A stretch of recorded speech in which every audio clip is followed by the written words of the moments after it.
Byte of a mango என்ற புத்தகத்தை எழுதியவர் அரியாட்டு கமாரா என்கிற ஆப்பிரிக்க நாட்டை சேர்ந்த ஒரு பெண். ஆப்பிரிக்காவில் பல நாடுகள் இருக்குங்க, உங்களுக்கு தெரியும். அல்ல, சில நாடுகளில் இனக்குழுக்களுக்குள்ளே இருக்கிற போராட்டங்கள் ரொம்ப கொடூரமாக இருக்கும். நம்முடைய பழங்குடி சமூகத்தினுடைய போர்கள் கூட அப்படித்தான் இருந்தது. புறநானூற்றில் சில பாடல்களை படித்தா நம்ம லியோவை விட வயலன்ஸ் காட்சிகள் அதிகமாக இருக்கும். பார்த்துட்டிங்களாம்மா? என்ன ஆசிரியர் நீங்கள்? உங்கள் பிள்ளைகள் செய்வதையெல்லாம் நீங்கள் செய்யவில்லை என்றால் நாளைக்கு போகிறாங்க. சரி, நாளைக்கு தான் டிக்கெட் கிடைச்சிது. பயங்கரமாக வயலன்ஸ் இருக்கும். தோற்ற எதிரி நாட்டு மன்னனுடைய பல்ல புடுங்கி, அவன் உயிரோடு இருக்கும்போது, செத்தப்புறம் இல்லை, பல்ல புடுங்கி தன்னுடைய கோட்டையிலே நட்டு வைத்திருக்கிறான் ஒரு அரசன். புறநானூற்றில் இந்த செய்தி இருக்கிறது. இதை விட என்ன வயலன்ஸு? இதை விட வயலன்ஸ் இருக்க முடியுமா? ஆனால் சிறு பழங்குடி இன மக்களுக்குள் போர் நடக்கிற போது அப்படிதான் அது கொடூரமாக தான் இருக்கும். ஆப்பிரிக்காவில் இன்னமும் கூட அந்த மாதிரியான போர்கள் சில இனக்குழுக்களிட்ட இருக்குது. அவங்க என்ன செய்வாங்கன்னா, நம்ம ஊரில் பல்ல பிடிங்கின மாதிரி அந்த ஊரில் என்ன செய்வாங்க, யாரெல்லாம் இந்த சைடு ஆட்களோ அவங்க கையில் கிடச்சா மணிக்கட்டோடு 2 கையையும் வெட்டிடுவாங்க. இப்படி கையை கட்டி போட்டு 2 கையையும் மணிக்கட்டோடு வெட்டிடுவாங்க. நான் உண்மையிலேயே ஆப்பிரிக்க நாடுகளுக்கு பயணம் போன போது சில விமான நிலையங்களில் மணிக்கட்டு வரை மாத்திரமே கைகள் இருந்த பல பேரை நானே நேரில் சந்தித்திருக்கிறேன். பார்த்தாலும் நமக்கு உதறும். மரியாட்டு கமாரா ஒரு சிறு கிராமத்திலே வாழ்ந்த ஒரு இளம் பெண். வெறும் 15-16 வயசு குழந்தை, பொண்ணுன்னு கூட சொல்ல முடியாது, குழந்தை, பிஞ்சு. அவங்க கிராமத்தில் சண்டை நடக்குதுன்னே அதுக்கு தெரியல. அது வழக்கம் போல் தண்ணி எடுத்துகிட்டு திரும்பி வரும்போது பார்த்தா அதுக்குள்ளே சண்டை ஒத்தனை ஒத்த வெட்டி சாச்சு. இந்த பொண்ணை பார்த்த உடனே அவனுக்கு தெரிஞ்சிச்சே அந்த இனத்து பொண்ணு, வெட்டு என்ன ஏதுன்னு அந்த பொண்ணு யோசிக்கிறதுக்குள்ளேயே கையில் இருக்கிற அந்த தண்ணீர் மொள்ளுகிற பக்கெட்டோ குடமோ அதை தூக்கி எரிஞ்சிட்டு கையை இப்படி வச்சு ஒரே வீச்சு. இப்போ ஜெயிலரில் தலைவர் அறிவார், அதே மாதிரி ஒரே வீச்சில் ரிஸ்டோட 2 கையும் போயிருச்சு. அந்த பொண்ணு விழுந்து கிடக்கிறா. என்ன செய்யறதுங்க? இப்போ ரத்தம் போய்கிட்டே இருக்கு. அந்த பெண்ணுக்கு தண்ணி தேவையா இருக்கு. தண்ணி இருக்கு பக்கத்துலயே, நதியில் தண்ணி போகுது. எப்படி எடுத்து சாப்பிடுவீங்க? கை இல்லாமல் என்ன செய்ய முடியும்? அந்த பெண்ணு கதறி அழறார். 1.5 நாள் அப்படியே கடந்திருக்கோம். 1.5 நாள் 36 மணி நேரம் அப்படியே கடந்திருக்கு.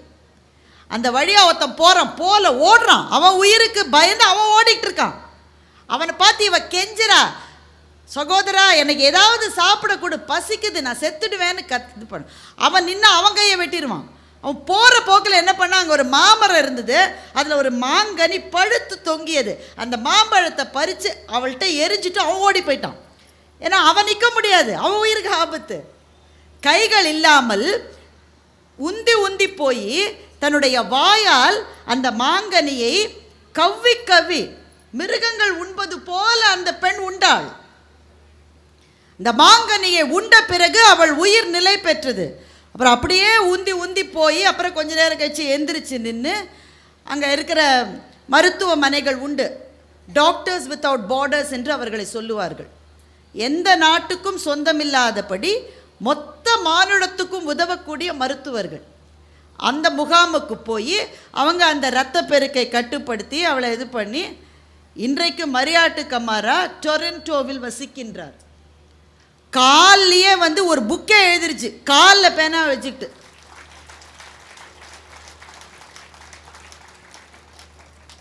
எழுத்தாளர் ஆ முத்துலிங்கம் அவரை சந்திக்கிறார், லிஃப்டில் வச்சு சந்திக்கிறார்.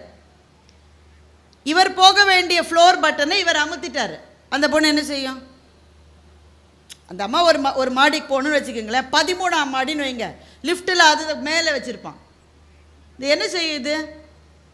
அலட்சியமாக காலை தூக்கி கால் கட்டை விரலால் லிஃப்ட் பட்டனை அமுக்குகிறாள் மரியாட்டு கமாரா. வாழ்க்கையில் கஷ்டம்னு சொல்கிறீங்களா? என்ன கஷ்டம்? 1.25 மணி நேரமாக பஸ்ஸு வரல. எங்கள் அம்மா எனக்கு இன்னைக்கு சோறு சரியாகவே செய்யலை. எங்கள் டீச்சர் ஓயாமல் படின்னு உயிர் எடுக்கிறாங்க. மன உளைச்சலாக இருக்கிறது என்று சொல்லுகிற இளைஞர்களுக்கும் இளம் பெண்களுக்கும் நான் கேட்கிறேன், மன உளைச்சல்னா என்னன்னு தெரியுமா உங்களுக்கு? என்னன்னு தெரியுமா? நான் கேட்குற சூரிதாரே எங்கள் அப்பா வாங்கி தரல. என்னை எங்கள் அம்மா வந்து ஃபோன் பார்க்க விட மாட்டேன்றாங்க. எனக்கு பிடிச்ச சீரியலை என்னால் பார்க்க முடியல. தற்கொலை. எவ்வளோ தற்கொலை பண்ணுவேன்? என்ன காரணத்துக்காக? என்ன காரணத்துக்காக? ப்ளூ கலர் சூரிதார் கிடைக்கலையாமா. இந்த மாதிரி மனநிலை இருப்பது தவறுன்னு சொல்கிறதுக்கு நான் வரல. ஏன்னா அந்த வயது அப்படி வல்னரபிள் ஏஜ். ஆனால் அந்த பிள்ளைகளுக்கு மரியாட்டு கமாராவை நாம் அறிமுகப்படுத்த வேண்டும் என்று நான் சொல்லுகின்றேன். ஏய் கண்ணா, இதெல்லாம் ஒரு பிரச்சனையே இல்லைடா. லைஃப்பில் பிரச்சனை மாதிரி தோணும். ஏன்னா நம்ம வசதியாகவே வளர்ந்துட்டோம், வசதியான வாழ்க்கை இருக்குது. அதனால் 1-2 கிடைக்கலன்னா கூடடா கண்ணு நமக்கு அது பெருசாக தெரியுது. ஆனால் பாரு, நீ வாழுகிற இதே உலகத்தில் தான் வெறும் 15-16 வயதான மரியாட்டு கமாரா அவள் இவ கையை வெட்டியிருப்பானா அவங்க அப்பாவை என்ன செஞ்சுருப்பாங்கன்னு உங்களுக்கு தெரியும் தானே? அவங்க அம்மாவை என்ன செஞ்சுருப்பாங்கன்னு நான் இங்கே சொல்ல முடியுமா? அப்பா அம்மா சகோதரர்கள் அத்தனை பேரையும் கண்முன்னா, ஏன்னா ஆண்களை கொன்று விடுவார்கள், பெண்களை கண்ணு முன்னாடி பார்க்குறா சார். அந்த பொண்ணு கண்ணு முன்னாடி பார்த்துட்டு தண்ணி குடிக்கிறதுக்கு கூட வழி இல்லை, ஏன்னா கை இல்லை. எவனோ ஒருத்தன் தூக்கி போட்ட ஒரு மாம்பழம் அவளுடைய உயிரை காப்பாற்றி இன்றைக்கு டொரண்டோவில் ஒரு பெரிய பதவியில் அவளை அமர்த்தி இருக்கிறது என்றால் அதை பற்றி தான் அவள் கதை எழுதினா, த பைட் ஆஃப் அ மேங்கோ என்று. ஒரு சிறு மாம்பழம் ஒரு உயிரை துளிர்க்க வைத்து அந்த உயிரை கீழ்மைகளினுடைய அடு பாதாளத்திலிருந்து மேன்மைகளினுடைய உச்சியில் கொண்டு போய் வைக்க முடியும் என்றால், குழந்தைகளே, இதெல்லாம் பிரச்சனையே இல்லைம்மா லைஃப்பில். லியோ படத்துக்கு இன்றைக்கி டிக்கெட் கிடைக்கலன்னா நாளைக்கு கிடைக்கும். ஒரு பஸ்ஸு போச்சுன்னா இன்னொரு பஸ்ஸு வரும். ஒரு காதல் போச்சுன்னா இன்னொரு காதல் வரும். ஒரு வேலை போச்சுன்னா இன்னொரு வேலை கிடைக்கும். எல்லாம் வாழ்க்கையில் திரும்பி வரும். ஒன்றே ஒன்று தான் திரும்பி வராது. நீ பயந்து தற்கொலை பண்ணிக்கிட்டேன்னு வச்சுக்கோ, உங்கள் அப்பா அம்மாவனுடைய சந்தோஷம் திரும்பி வராது. அவர்களுடைய வாழ்க்கை போனது தான். அது ஒன்று தான் திரும்பி வராது. அதனால் எல்லாவற்றையும் விட எது முக்கியம்? என்னால் இந்த மண்ணில் இருந்து வாழ்ந்து காட்ட முடியும் என்ற ஒரே ஒரு எண்ணம். அந்த எண்ணத்தை யார் நமக்கு சொல்லித் தருவது? ஒரு புத்தகம் சொல்லித்தரும் என்றால், அந்த புத்தகத்தை நான் அறிமுகப்படுத்தினேன் என்றால், நான் அறிமுகப்படுத்தியதன் காரணமாக ஒரு குழந்தை அந்த புத்தகத்தை தேடி போகிறாள் என்றால், இதை விட மகிழ்ச்சியான நாள் என்னுடைய வாழ்க்கையில் கிடையாது என்று நான் சொல்லுவேன். கான்ஃப்ளிக்ட்ஸ், மரியாட்டு கமாராவை பார்த்த கான்ஃப்ளிக்டோட பெரிய கான்ஃப்ளிக்ட் இருக்க. முதல்ல அதை பற்றி ஏன் சொன்னேன்னா, இதை விட பெரிய சண்டைகளில் ஆழ்ந்திருக்கிறவர்கள் உலகம் எங்கும் இருக்கிறார்கள். நம்ம சண்டையெல்லாம் ரொம்ப ஜுஜுபி. நான் சென்னைக்காரி, எங்கள் ஊரில் பெஜாருன்னு சொல்லுவாங்க. இப்போ உங்கள் ஊரில் அந்த சொற்கள்லாம் கிடையாது. பெஜாரு அது ஒரு உருது வார்த்தை. பெஜார் என்றால் குழப்பம், பிரச்சனை. அதிலிருந்து அது ஒரு சென்னை தமிழ் வார்த்தையாக வந்துருச்சு. பெஜாரு. என்ன இதுக்கு அடிக்கிறான், சண்டைக்கு வலிக்கிறான், இதெல்லாம் நம்ம சாதாரண சண்டைகள். ஆனால் சண்டைகள் இருக்கிறது. என்ன செய்வது?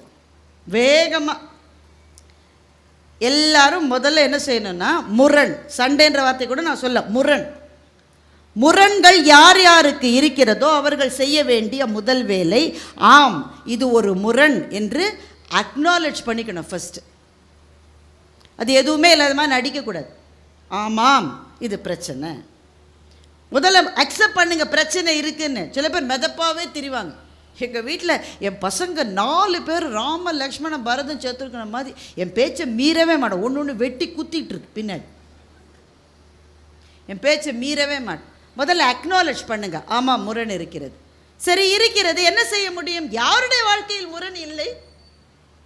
எத்தனை பெரிய மனிதர்களுடைய வாழ்க்கையில் முரண் இருந்திருக்கிறது.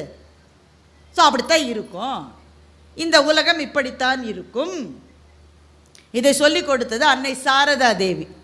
அன்னை சாரதா தேவியை பற்றி ராமகிருஷ்ணானந்தர் எழுதியிருக்கிற புத்தகத்தில் ரொம்ப அழகான ஒரு காட்சி வருகிறது. அன்னை சாரதை தான் ராமகிருஷ்ண மடத்தினுடைய தலைவி. நிர்மாணித்ததே அவங்க தான்.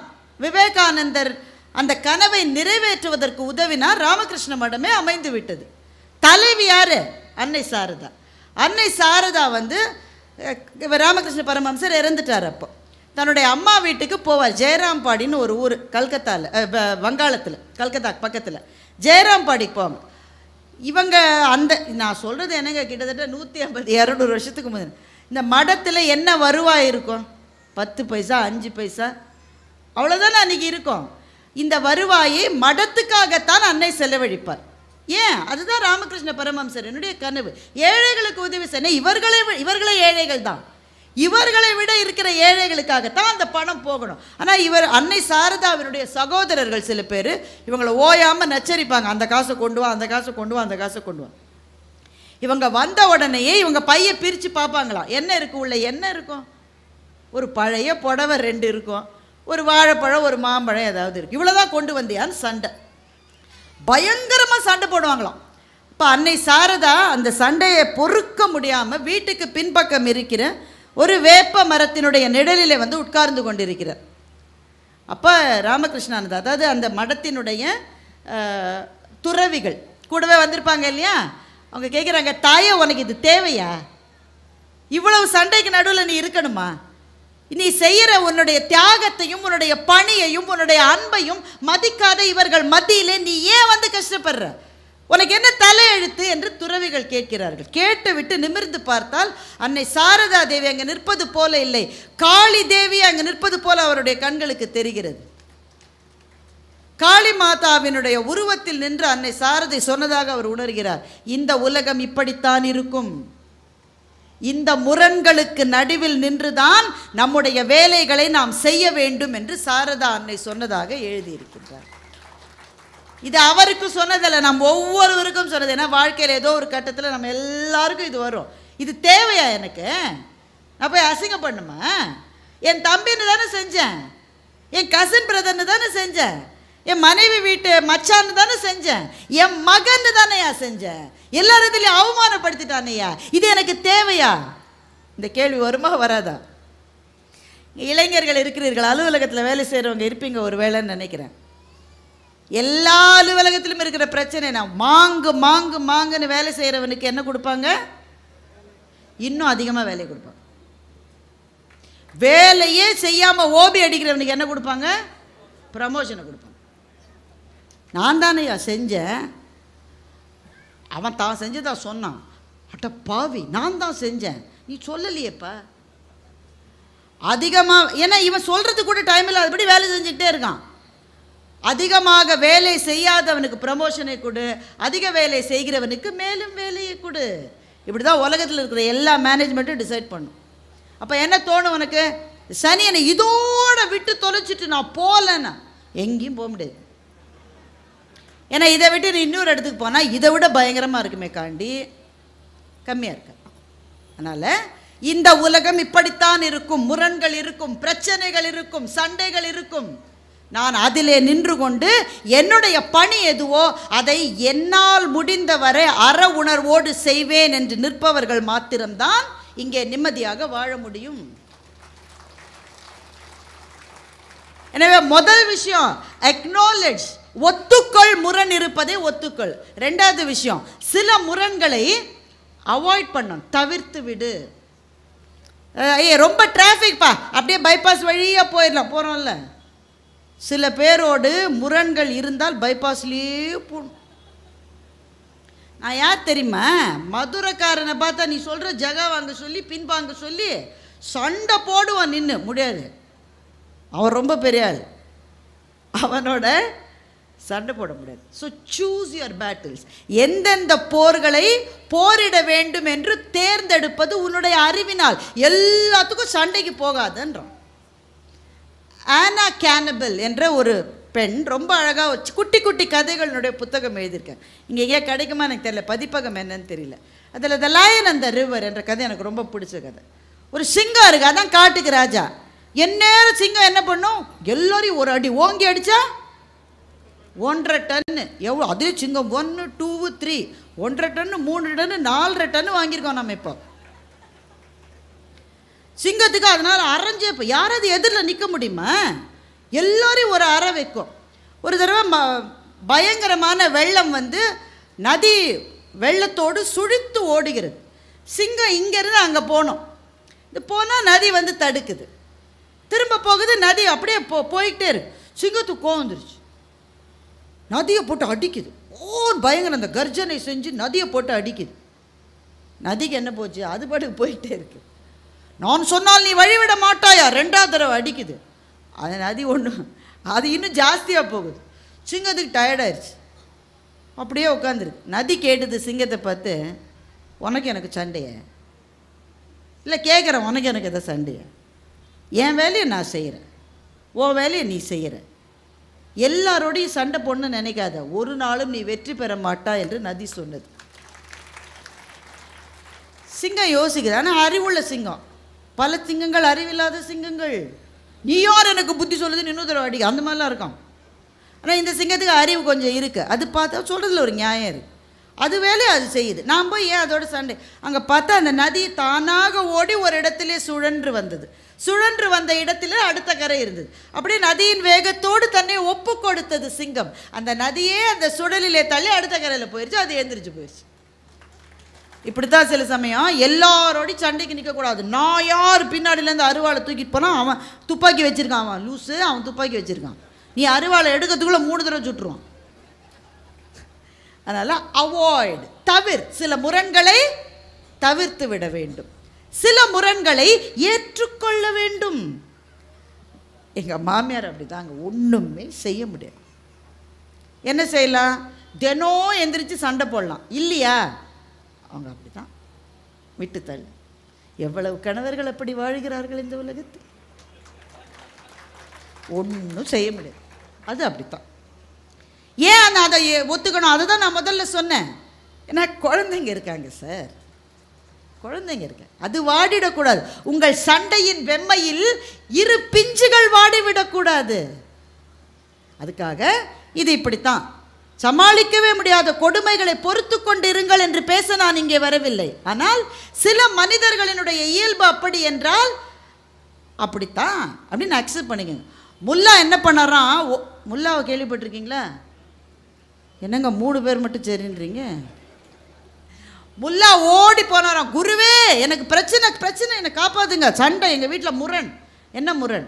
என் வீடு ரொம்ப சின்னதாக இருக்கு, அந்த வீட்டில் மனுஷனே வாழ முடியாது, வேறு வீட்டுக்கு போ, காசு இல்லை, இந்த வீட்டையே உங்களுடைய சக்தியால் பெருசாக்கி கொடுங்க. அவ்வளோலாம் எனக்கு சக்தி இல்லைப்பான்றார் குரு. எனக்கு எதாவது செய்யுங்க, எங்கள் வீடு ரொம்ப சின்னதாக இருக்குது, என் பொறுக்க முடியல. சரி 10 கோழியை வாங்கி வீட்டில் வளர்த்துவான்னு சொல்கிறார் குரு. நாங்கள் ஏற்கனவே இடம் இல்லைன்ற. குரு சொன்னதை கேட்பியா மாட்டியா? கேட்பேன். 10 கோழி வாங்க. 10 கோழி வாங்கி வீட்டில் வச்சார். அடுத்த வாரம் போனார், குருவே கோழிகளினுடைய தொல்லையை தாங்க முடியும், தயவு செஞ்சு ஒரு வழி சொல்லுங்கள். சரி 10 ஆடு வாங்கி வீட்டிலே வளர்த்துவான்றார். ஐயோ ஏற்கனவே இடம் இல்லை, இதில் கோழி வேறு இருக்கு, ஆட்டுக்கு நான் எங்கே போவேன்? நான் சொல்லுவதை கேட்பாயா மாட்டாயா? நாசமாக போகிற குரு என்ன செய்யறதுன்னு தெரியாமல் 10 ஆடு வாங்கி வீட்டில். அடுத்த வாரம் கண்ணீர் மல்க போகிறார், குருவே எனக்கே உட்கார இடம் இல்லை, என் பிள்ளைங்களுக்கு படுக்க இடம், கோழி வளர்க்க சொன்னீங்க, ஒரு நியாயம் இருக்குது, ஆடை வேற வளர்க்க சொல்லியிருக்கீங்க, இடமே இல்லை, நான் என்ன செய்யறது? 3 மாடு வாங்கி வீட்டில் கட்டுன்றேன். இவனை போய் குருவா தேர்ந்தெடுத்தேனே கடவுளே. அடுத்த வாரம் அழுக தாங்கலை, உடம்பெல்லாம் அடி, மாடு முட்டும் இல்லை, அதுக்கே இடம் இல்லை, அது இவனை முட்டுது. குரு சொன்னார், மாடு ஆடு கோழி எல்லாத்தையும் போய் வித்துரு. ஓடி போய் எல்லாத்தையும் வித்துட்டான். அடுத்த வாரம் வந்தான், இப்போ எப்படி இருக்கு? எங்கள் வீட்டில் எவ்வளவு இடம் இருக்குன்றீங்க. இப்போ வீட்டை குரு பெரிதாக்கினாரா? மனந்தாங்க, மனம் இருந்தால் பறவை கூட்டில் மான்கள் வாழலாம், வழி இருந்தால் கடுகுக்குள்ளே மலையை காணலாம், துணிந்து விட்டால் தோளில் எந்த சுமையும் தாங்கலாம், மனம் மனம் அது கோவிலாகலாம்னு கண்ணதாசன் பாடினார். So certain conflicts you have to just accept. இது இப்படித்தான் இருக்கும், மாற்ற முடியாது. அதோடைய வாழ்ந்து பல பாத்ரூம் வாசல்ல துவாலையோடு காத்திருந்தான் இல்லையா ஒரு கணவன். முடிந்தவரை நான் அன்பை சொல்லுகிறேன், அவளுக்கு அந்த அன்பு புரியவில்லை என்றால் கூட அந்த அன்பை சொல்லுகிற குரல் என்னுடைய குரலாக இருக்கட்டும். எந்த கை முதலில் நீளுவது என்பதுதானே பிரச்சனை. பிரச்சனை, என்னுடைய கையை முதலில் நான் நீட்டுகிறேன். சில கான்ஃப்ளிக்ஸை நீங்கள் அப்படியே அதோட அட்ஜஸ்ட் பண்ணிட்டு போகணும், வேறு வழி கிடையாது. மூன்றாவது, சில கான்ஃப்ளிக்ஸ் அட்ஜஸ்டே பண்ணிக்க முடியாதுங்க. ஏன்னா நீங்கள் பேசிட்டு போயிடுவீங்க, உங்களுக்கு என்ன, சென்னைக்கு இப்போ விமானம் ஏறி போயிடுவீங்க, நான் கஷ்டப்படுறேங்க, இதெல்லாம் அட்ஜஸ்ட் பண்ணிக்க முடியாது. அப்போ என்ன செய்வீங்க? காம்ப்ரமைஸ். சில சமயம் ஒருத்தரோட சண்டை வந்துட்டா நீங்கள் நினைக்கிற அளவு வெற்றி அதிலே கிடைக்காது, நீங்கள் நினைக்கிற அளவு கிடைக்காது. இப்போ அண்ணன் தம்பிக்குள்ளே சண்டைங்க, நீ என்ன கேட்குற, நீ வந்து ஒரு ஃப்ளாட்டு கேட்குற, உங்கள் அண்ணன் மனைவியும் அதே ஃப்ளாட்டு தான் வேணும்னு கேட்குறாங்க. இந்த கான்ஃப்ளிக்ட் பெருசாகிருச்சு. இப்போ என்ன செய்யலாம்? நீ கோர்ட்டுக்கு போகலாம், 35 வருஷம் கேஸ் நடக்கும், வக்கீல் வீடு கட்டிடுவார். இல்லை, அவர் சொந்தமாக சம்பாதிச்சு வீடு கட்டுறாருங்க, நீங்கள் வேறு. 35 வருஷம் கேஸ் நடக்கும். இல்லை வேணாயா, நமக்குள்ளே கொஞ்சம் விட்டு கொடு, நான்லாம் ஒன்றுமே விட்டு கொடுக்க முடியாதுன்னு அண்ணன் மனைவி சொல்கிறாங்க. நீங்கள் என்ன சொல்வீங்க? சரி, இந்த வீட்டோட விலை என்ன? அக்ரீனில் ஒரு ஃப்ளாட் என்னம்மா விலை? 20 லட்சம் இருக்குமா? 5 50? அம்மா, நான் பாருங்கள் கற்காலத்துலேருந்து வந்திருக்கேன் நான். 50 லட்சம் 50 லட்சம் எனக்கு காசு நீங்கள் தர வேண்டாம், ஒரு 10 லட்சம் கொடுத்துருங்க, வீடு உங்கள் பேர்.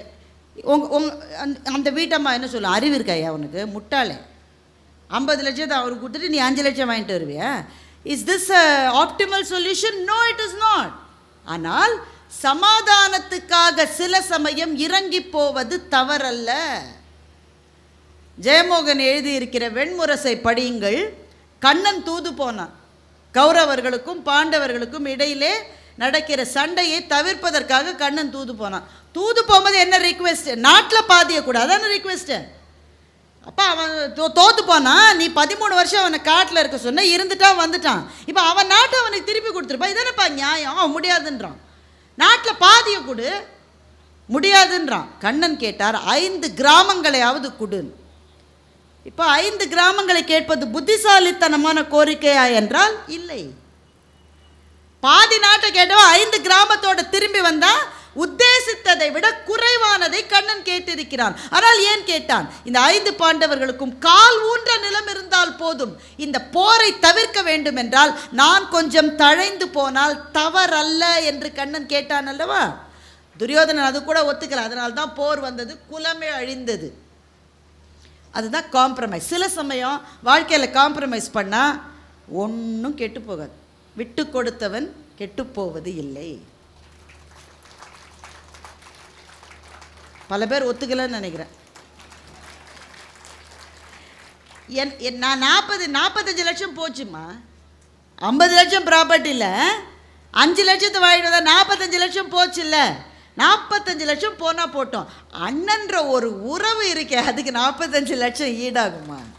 கிடைக்குமா? கிடைக்குமா? இந்த மண்ணில் பிறந்த போது அவன் கையை பிடிச்சிட்டு தானே நான் பிறந்தேன். நான் பள்ளிக்கு போகிற போது நானும் அவனும் கையை பிடிச்சிட்டு தானே சார் போனோம். என்னை யாராவது அடித்தாக்க என் தம்பியை எவன்டா அடித்தான்னு வந்தவன் அவன் தானே சார். அந்த உறவு இருக்கிறதே, அதை பணத்தாலே மதிப்பிட முடியுமா?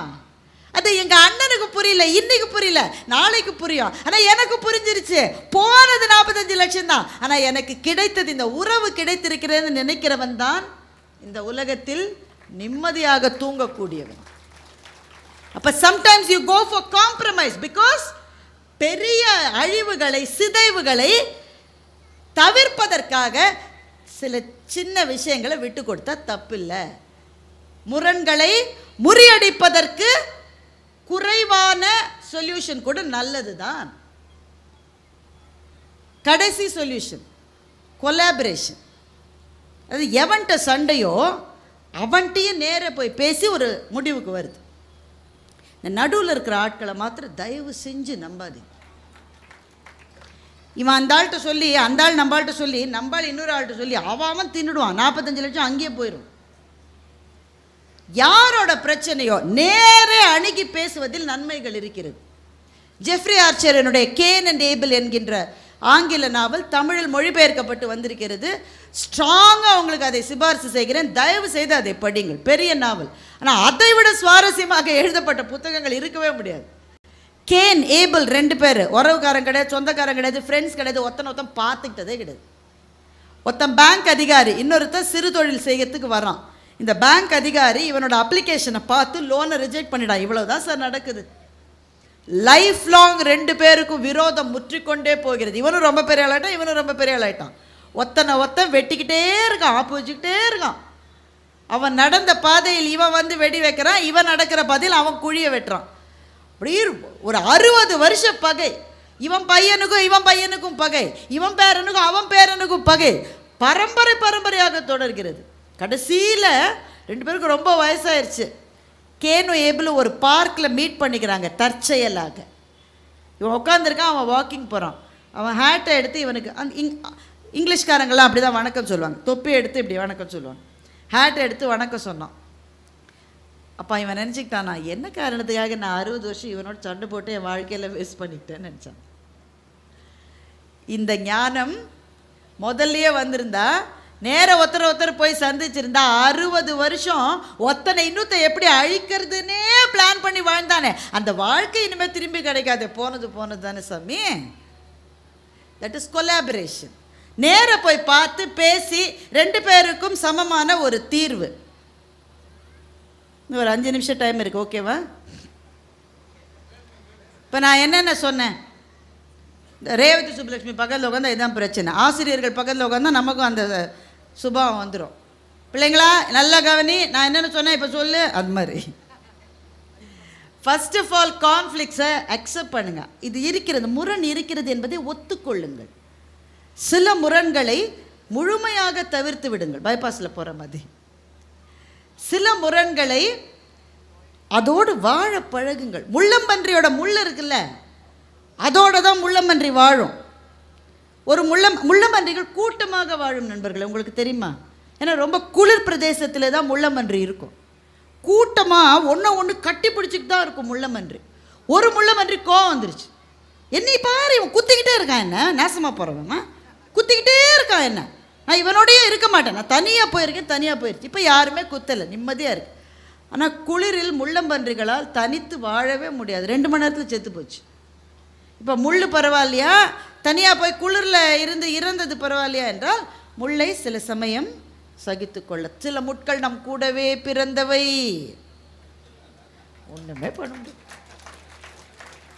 நாமே சில சமயம் மற்றவர்களுக்கு முள்ளாக இருக்கிறோமே, அதை அவர்கள் சகித்து கொள்ளுகிறார்களே, அப்போது நாமே சகித்து கொள்ளக்கூடாது. அக்செப்ட் பண்ணுறது. அவங்க அப்படிதான், அவங்க சுபாவம் அதாம்மா, அதை அப்படியே ஒத்துக்கோம்மா. அவங்க சுபாவம் அப்படி, என் சுபாவம் எப்படி. நானும் அவனை மாதிரி மாறக்கூடாது, நானாக இருக்கணும், அவன் அவனாக இருக்கட்டும். ஆனால் 2 பேரும் ஒன்றா தான் இருக்கணும், இருந்துட்டு போகிறோம். என்ன இப்போ என்னம்மா ஐயா 80 வருஷம் 90 வருஷம் வாழ போகிறேன், என்னம்மா அக்செப்ட் பண்ணிக்கோம்மா, அவ்வளோதான். அக்செப்டன்ஸ். 3வது என்ன சொன்னேன்? காம்ப்ரமைஸ். கொஞ்சம் விட்டு கொடுங்க. உங்களுக்கு கிடைப்பது கொஞ்சம் கம்மியானா கூட ஒரு பகையை தவிர்ப்பதற்காக, ஒரு சண்டையை நிறுத்துவதற்காக, எனக்கு கொஞ்சம் கம்மியாக கிடைச்சா கூட போரும் சாமி, நம்ம உறவு விட்டு போகக்கூடாது சாமின்னு சொல்கிறோம் பாருங்கள், அது காம்ப்ரமைஸ். கொலாபரேஷன்றது பெரும்பாலும் வீடுகளில் கொலாபரேஷன் நடக்காது. ஏன்னா வீட்டில் சொல்லுவாங்க, கணவனுக்கும் மனைவிக்கும் பிரச்சனையா, உடனே ஒரு டாக்டர் வந்துடுவார் டிவியில், எல்லா பிரச்சனையும் நீங்கள் பேசி சரி செய்து கொள்ளலாம். ஒரு பிரச்சனையை கூட பேசி சரி செய்ய முடியாது கணவன் மனைவிக்குள்ள. ஏம்மா இன்னைக்கு எல்லா பிரச்சனையும் பேசி சால்வ் பண்ணலாமா, அம்மா உட்காருமா, அந்த அம்மா வந்து உட்காரும். இப்போ என்னம்மா உனக்கு கோவம், என்ன கோவம்னு கேட்குறீங்க? முந்தா நாள் என்ன நடந்தது, சத்தியமாக அவருக்கு ஞாபகம். முந்தா நாள் என்ன நடந்தது? ஓ அதுவே மறந்துட்டீங்களா? போன மாதம் உங்கள் அம்மா ஃபோன் பண்ணி என்ன சொன்னாங்க? போன மாதம் அம்மா ஃபோன் பண்ணாங்களா, எனக்கு தெரியல. ஓ அதுவும் தெரியாத மாதிரி நடிப்பீங்க நீங்கள் எல்லாம், ஒரே குழு, எனக்கு தெரியாது. அது 6 மாதம் முன்னாடி உங்கள் அக்கா வந்து 2 நாள் இருந்தாங்களே, அப்போ என்ன நடந்தது? இந்த மனுஷனுக்கு என்ன நடந்ததுன்னே தெரியல. அந்த அம்மா 100 பட்டியல் போடும். இது பேசி சால்வ் பண்ணுற பிரச்சனையா? இதுக்கு ஒரே வழி தான் இருக்கு. என்ன வழி? ஒன்றுமே பேசாமல் இருக்குது, தானாக சரியாயிரும். அந்த மாதிரி எவ்வளோ நாள் மேலே பார்த்துக்கிட்டே சோறு ரெடியாக இருக்குன்னு சொல்லும், 3 நாள் சொல்லும், 4வது நாள் அதுக்கு வேறு வேலை இருக்குல்ல, பாவம் அதோடைய ப்ரெஷர் அதுக்கு. ஏன் நீங்கள் மோட்டு வேலையை பார்த்துக்கிட்டே சாப்பிடுவீங்களா? நல்ல இலையை பார்த்து சாப்பிட்டா என்ன? அம்மா நீ இலையை பார்த்து சோறு போட்டால் நானும் இலையை பார்த்து சாப்பிட்றேன், சரியாயிடும். ஏன் நீ மோட்டு வலையை பார்த்து கொண்டே எனக்கு உணவு படைத்தாய் நீ பேச உட்காந்திங்கன்னா எதுவுமே விளங்காது. அதனால் அறிவை பயன்படுத்தணும். கொலாபரேஷன்றது ஆஃபீஸில் செய்ய வேண்டியது, அலுவலகத்தில் செய்ய வேண்டியது, எதிரிகளோடு செய்ய வேண்டியது. கொலாபரேட். பெரிய பெரிய நாடுகள் அதை செய்யறதுக்கு தான் முயற்சி பண்ணிட்டு இருக்காங்க. பெரிய பெரிய நிறுவனங்கள் அதை செய்வதற்கு முயற்சி செய்கிறார்கள். இப்போ ஷூ பிராண்ட் 2 இருக்கு, உங்களுக்கு தெரியுமா? Adidas and Puma. கேள்விப்பட்டிருக்கீங்களா? நாங்கள் பெரிய பெரிய மால்லாம் வச்சுருக்கீங்க, அப்புறம் சும்மா தெரியாத மாதிரி நடிக்கிறீங்க. அடிடாஸ் அண்ட் பியூமான்னு 2 இன்டர்நேஷ்னல் பிராண்ட்ஸ். இந்த 2 பிராண்டுமே ஒன்று தான் செய்கிறாங்க, ஷூ பண்ணுறாங்க. சண்டைன்னா சண்டை 2 பேரும்.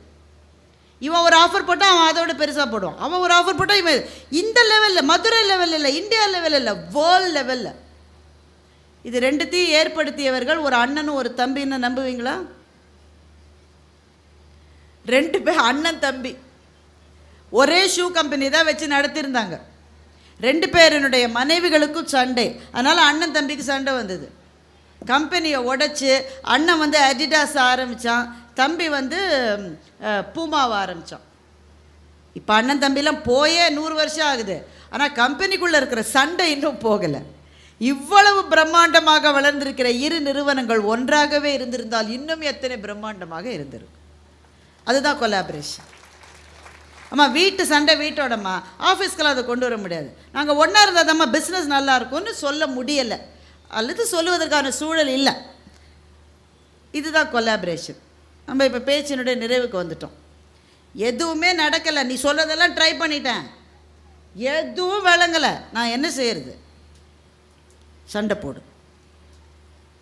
எல்லாம் ட்ரை பண்ணிட்டேன், சமாதானத்துக்கான எல்லா பூக்களையும் எடுத்து விட்டேன், எல்லா வெள்ளை கொடிகளோடும் போய்விட்டேன், ஒவ்வொரு முறையும் அவமானப்படுத்தப்பட்டேன்.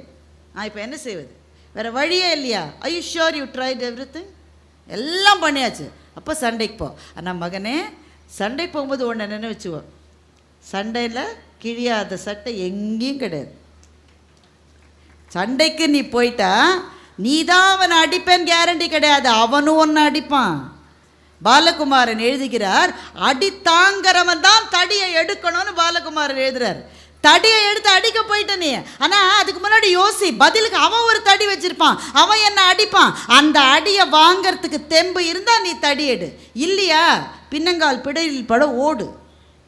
ஒன்றும் அவமானம் கிடையாது, இதெல்லாம் அவமானமே கிடையாது. வாழ்க்கையில் தவறுகளை செய்தவர்களே சுதந்திரமாக வெளியிலே உலா வருகிறார்கள். ஒரு சண்டையை தவிர்ப்பதற்காக 2 அடி பின்னாடி வச்சிங்க, இது என்ன அவமானம்? ஒன்றும் கிடையாது. சண்டையை தவிர்க்கிறவன் தான் உண்மையிலே மனிதன்.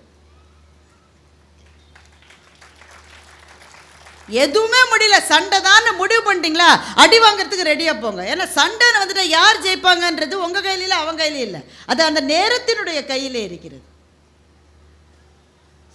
சண்டை என்று போனவர்களினுடைய வாழ்க்கை பயங்கரமானது நண்பர்களை மறந்துடாதீங்க. நிறைவாக ஜெயமோகனுடைய வெண்முரசிலிருந்து சண்டைக்கு போன ஒரு மனிதனுடைய கதையை சொல்லி நான் முடிக்கிறேன். சகுனியை பற்றி ஒரு தகவல் சொல்லுகிறார். சகுனியோட வாழ்க்கையை பற்றி 2-3 கதைகள் இருக்குங்க, எல்லா கதையும் சொல்ல நேரம் இல்லை. 2-3 கதையில் எந்த கதை ஒரிஜினலாக வியாசர் எழுதினதுன்றது வேறு, அதை விட்டுருங்க. ஆனால் மகாபாரதத்துக்கு நிறைய கிளைக்கதைகள், சகுனி தெரியும் தானங்க எல்லாருக்கும், நல்ல வேலை. மகாபாரதத்துக்கு நிறைய கிளைக்கதைகள் இருக்கிறது. ஒரு கிளைக்கதையின்படி சகுனிக்கு 99 சகோதரர்கள், மொத்தம் அவங்க 100 பேர். கௌரவர்கள் மாதிரி அவங்களும் 100 பேர். அவங்க அப்பா பேர் சுலபர்.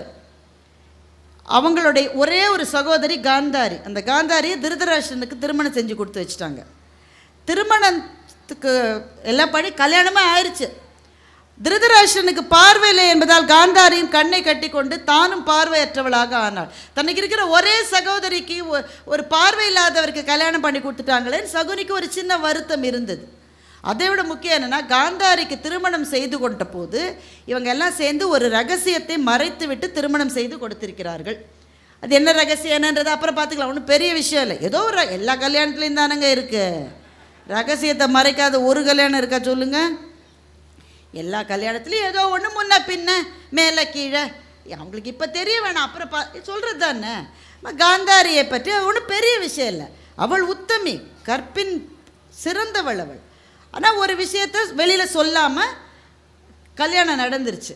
திருமணம் முடிந்து திருதராஷ்டிரனுக்கு ரொம்ப மகிழ்ச்சி, மனைவியை பற்றி போயிட்டான். ஆனால் பீஷ்மருக்கு தெரிந்து விட்டது இவர்கள் ஒரு உண்மையை மறைத்து விட்டார்கள் என்று. அவருக்கு கோபம் வந்துருச்சு.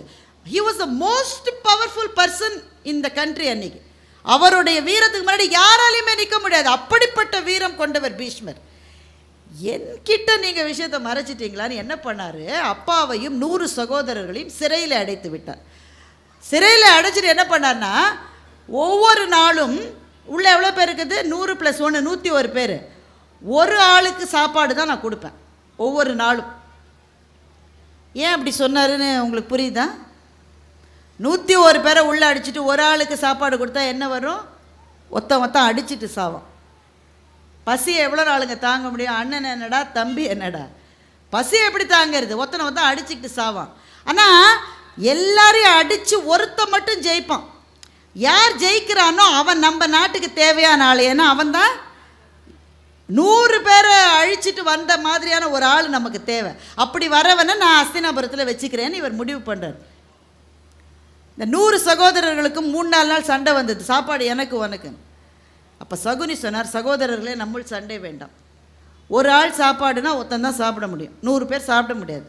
அதனால் 99 பேர் விட்டு கொடுப்போம், ஒரு ஆளை மாத்திரம் உயிரோட வைப்போம், தினம் அவனுக்கு தான் சாப்பாடு, பாக்கி இருக்கிறவங்களாம் பசிச்சு பசிச்சு பசிச்சு பசிச்சு ஒவ்வொருத்தனா சாவான், நாம் சாவோம். ஆனால் உயிரோடு இருக்கிற ஒருத்தன் அந்த பீஷ்மரை பழிவாங்குவதற்காகவே உயிர் வாழ்வான். அதுதான் நடந்தது. 99 சகோதரர்களும் சகுனியை தேர்வு செய்தார்கள். எங்கள் எல்லாரையும் விட நீ தான் புத்திசாலி, நீ உயிரோடு இரு, எங்கள் சாப்பாட்டை உனக்கு தரோம். அத்தனை பேரும் கண்முன்னே சாவதை பார்த்து கொண்டே சகுனி உயிரோடு இருந்தான். எதற்கு? ஒரே காரணம், சண்டை போடுறதுக்காக. பீஷ்மரோட சண்டை போட முடியுமா? முடியாது. ஆனால் பீஷ்மரனுடைய இடத்துக்கே போய் பீஷ்மர் என்ன எதிர்பார்த்தார்? 100 அண்ணன் தம்பிகள் ஒருவரோடு ஒருவர் அடித்து கொண்டு சாகணும்னு தானே. இங்கே 100 அங்கே 5, நீங்கள் 105 பேர் ஒருத்தரோட ஒருத்தரை அடிச்சுக்கிட்டு சாகிறத நான் பார்ப்பேன்டான்னு சகுனி வாழ்ந்தான். பழி வாங்குவது சரின்னு சரியில்லை, ஆனால் சண்டைக்குன்னு போயிட்டா இந்த எல்லை வரை போகணும். சண்டையும் அவமானம் இல்லை, சமாதானமும் அவமானம் இல்லை, பாதியில் திரும்பி ஓடி வருது மாத்திரம்தான் அவமானம். எனவே உங்களுடைய சண்டைகளை, உங்களுடைய முரண்களை யோசித்து பாருங்கள். எதுவுமே சண்டை போடுகிற அளவு பெரிய விஷயம் கிடையாது உலகத்தில். நீங்கள் கொஞ்சம் தள்ளி நின்று பார்த்தா நமக்கே கேவலமாக இருக்கு, சி இதுக்காக சண்டை போட்டோம். ஒரு 10 வருஷம் கழித்து பார்த்தா எல்லா சண்டைகளுமே அற்பமானவைகள் தான். வாழ்வென்கின்ற மகாநதியில் நாம் பயணம் செய்கிற போது முரண்கள் இருக்கத்தான் செய்யும்.